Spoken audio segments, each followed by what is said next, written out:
Hi, it's KCCK's Culture Crawl.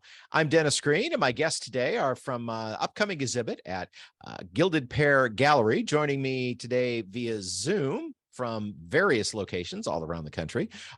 First off, the closest one is Lauren Tucci from Gilded Pear Gallery, and those who are watching the video can see, I suspect, some of the works that we're going to be talking about in the background, and the subjects of this exhibition. John Preston, who is joining us from Fairfield. John? Yes, that's right. And Ellen Wagener, all the way from Arizona. Yes, where it's going to be a balmy 111 today. Okay.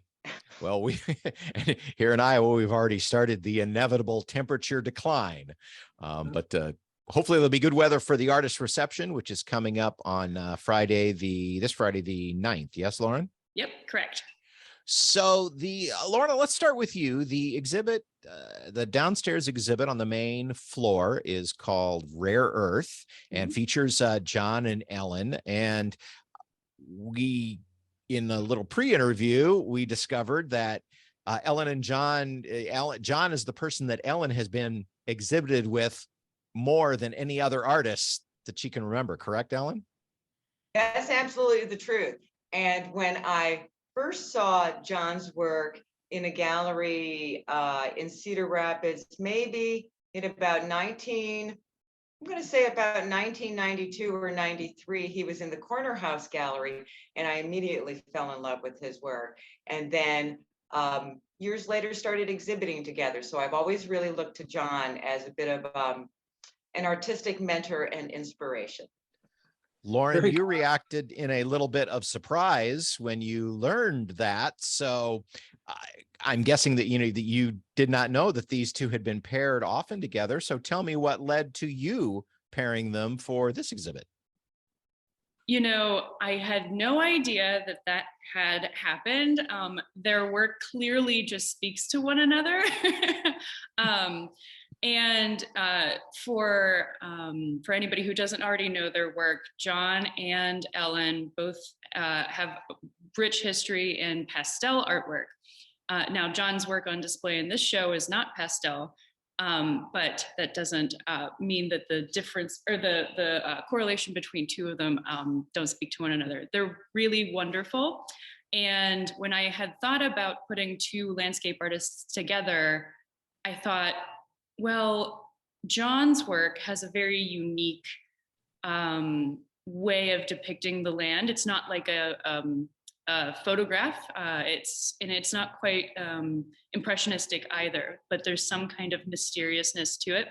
And then Ellen's does this really creative theatrical presence to it, and it's very dramatic. And I thought both of them together with this kind of quiet mystery and then this really grand theater of landscape would be a great mash. And I'm not originally from the Midwest, and so I did not have any context of how many times they have shown together. So that was a lovely little surprise. So it seems like it's I'm in the right direction, at least. You are, because it's always a pleasure. And when you suggested a show and told me that I would be able to do a show with John, I was really, really excited about the idea. And I remember conferring that and saying, you know, it's always a thrill to get to show with him because his work is so good that it helps me really want to think about how I want to portray my work at each show maybe a little bit differently and change my work a little and bring people along.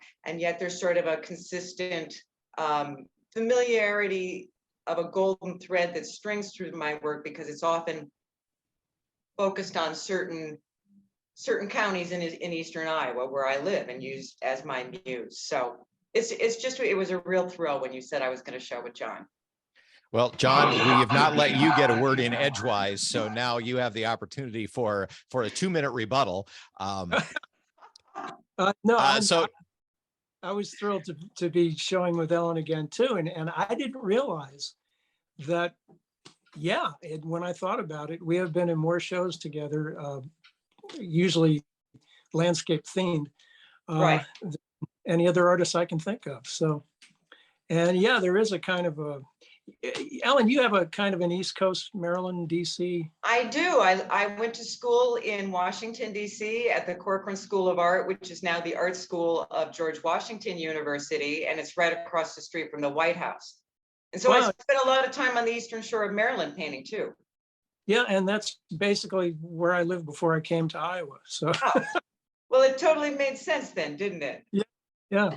So maybe there's some background thing going on. There is. There absolutely is. There's a shared memory. Do you know what I mean? There's like a shared memory in that we keep referring to.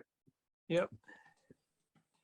Lauren, what was it, in addition to, you know, kind of the opening comments you made, now that you've got a chance to see the works up on the wall, talk to me about how the theme of pairing these two artists is working. You know, that was actually difficult. I changed my original arrangement at least twice, and then decided to have John on one wall and then Ellen on this long wall, but then kind of collected a few themes in between where they're next to one another. John has a lot of lovely water scenes in the show. And Ellen only has one that I could fetch. And so I brought her rarely seen water scene into the mix. And there's a lot of similar coloring that happens in all of these, where Ellen's sky actually looks more like John's hay bales. And so there's a lot of color friends that have happened, and less like the theme of the land, and more like just kind of like the hand of the artist, their own intuitions, just like talking to one another. And it's just a really lovely mash here. Which is interesting because John and I did not communicate at all, even though we did know until like a day or two ago when I realized I have you in my email, and I wrote him an email. But other than that, you know that the other person is working, and you think about their work, and sometimes you go back, because we were recently in a catalog together from Iowa State University, and you think about what you're presenting and how it's going to speak to the other person's work, but we really didn't at all have any time. We're just going to catch up right at the opening. Ellen, you remarked, now, as I said, you're in Arizona. Are you there full-time now, or just part-time? Well, I do live here full-time. However, I consider the Dubuque area to be my hometown these days, even though I did not grow up in Dubuque. I grew up in DeWitt, just east of Cedar Rapids on Highway 30. But I have lots of friends in Dubuque and some business relationships. So I go back to the Dubuque area quite a lot and paint anywhere, it seems like, on the highway between Dubuque and the Cedar Rapids Airport. That's my new favorite, in between like Anamosa, sort of the Grant Wood area. I am really enjoying traveling a lot along that highway back and forth from to the airport. So I get back to, this will be my third visit this year coming up, coming on Friday. So I'll be at the opening on Friday. The chronicler of Highway 151.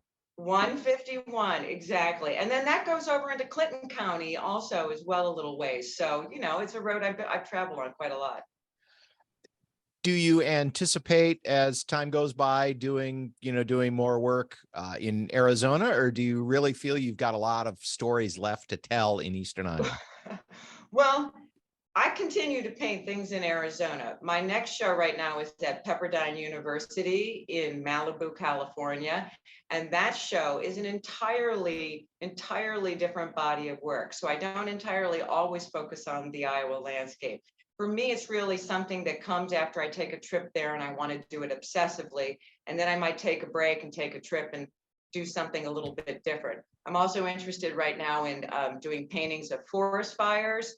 And my new, very, very, very favorite subject is something called silvopasture.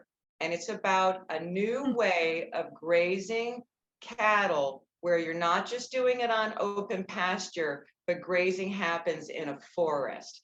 And I've been very interested in an open forest. I'm really interested in the changing of agriculture and how I might represent that in painting. So I have new subjects in Iowa that are quite different, I think, than the straight landscape painting that I've been doing pretty faithfully for a number of years. And where did I hear about this idea?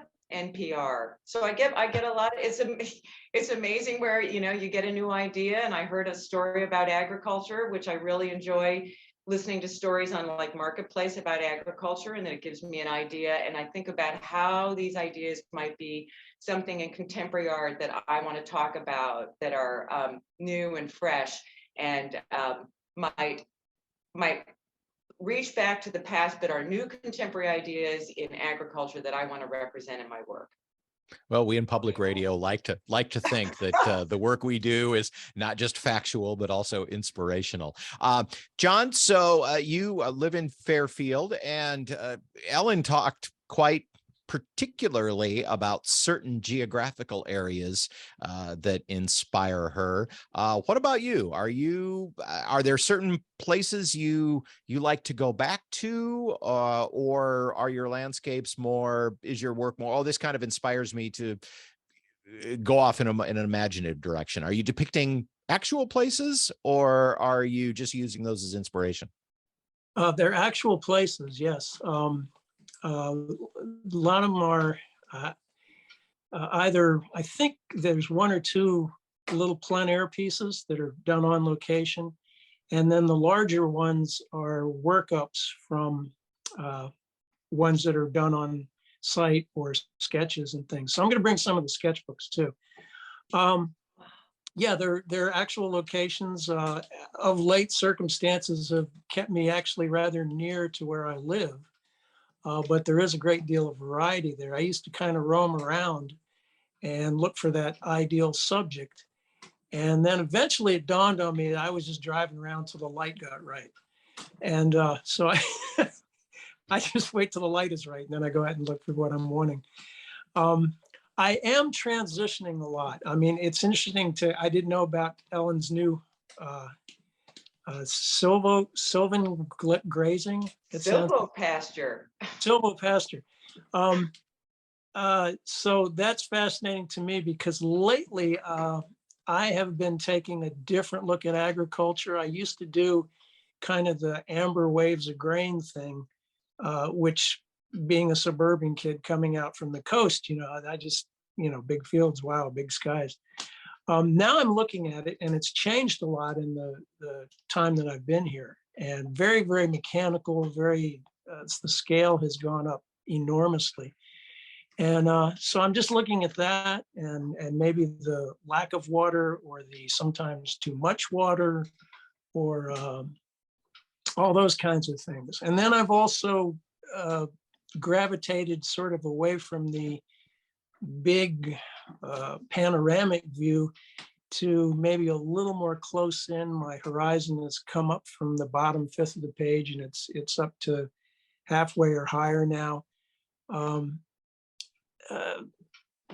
The river, maybe having grown up on all three coasts, maybe I miss water or something. So I keep finding myself down by the Mississippi a lot. So there are a couple images in there of the Mississippi. Agriculture related, barges and elevators, that kind of thing. But yeah, color wise, interesting thing. I did look through some of Ellen's work, and when I was choosing the image for the show card, and I picked one that I thought palette wise harmonized, and now it turns out that we really do have a very similar palette. Her in pastel, me now in watercolor. But that's so funny, because I keep saying you have better colors than I do, and I keep wondering how you're getting that.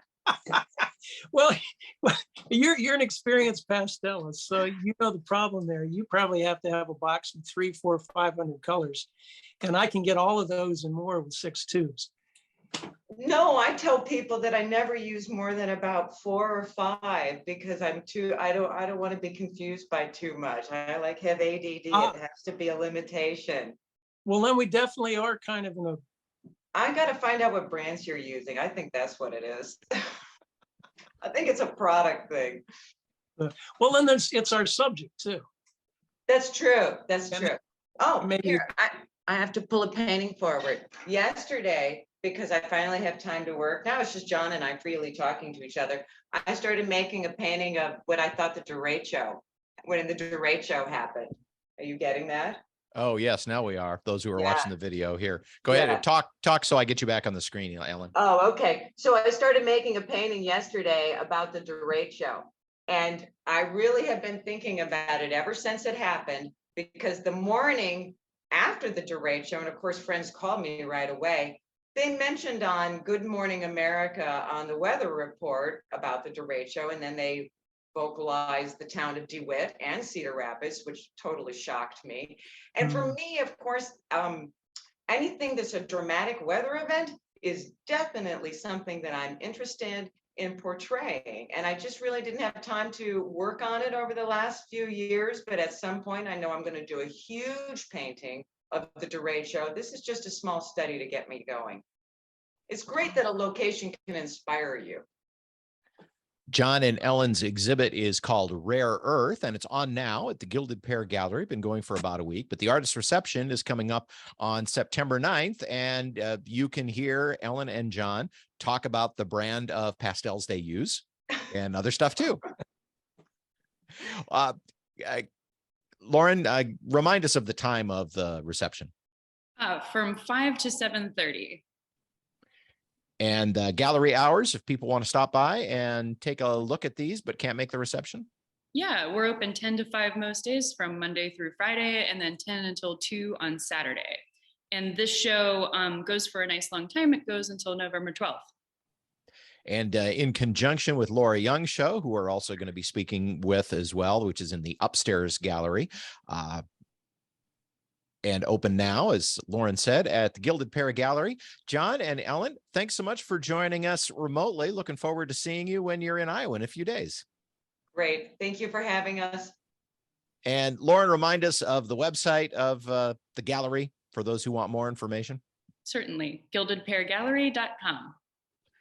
Thanks again to all of you for being with me today. You can hear the Culture Crawl live on the radio many weekdays at 10:20, or download the podcast, watch or listen on your own schedule at kcck.org/culture, or however you get your podcasts. I'm Dennis Green, and I'll talk to you later.